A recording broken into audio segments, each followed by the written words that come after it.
Hello everyone and welcome back to another video from How to Fix Online. In this video, I'm going to show you how to fix video call problems on WhatsApp. So let's get started right away. If you're trying to make video calls on WhatsApp but it just doesn't seem to work, then there are a few things that you can try to fix this issue. One of the most common reason is that your WhatsApp application has not been granted access to your camera. So in order to fix this, just go ahead and open up your phone settings.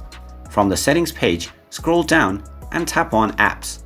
Then from the app menu, simply search for WhatsApp, and then when you find the application, just tap on it and this will take you into WhatsApp settings page. Now within the settings page, just tap on permissions to see what kind of permissions have been allowed. Now underneath allowed option, if you don't see the camera and microphone option, then there will be underneath not allowed. You can simply tap on the camera option and then select the first option which says allow only while using the app.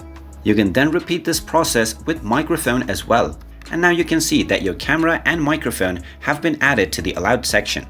Now if you try and make a video call on WhatsApp, it will definitely work. And there you have it. That is how easy it is to fix video call problems on WhatsApp. If you find this video helpful, make sure you hit that like button and subscribe to our channel if you haven't done so already. Also ring that notification bell to never miss another update from us. Thank you for watching and I will see you again in the next video.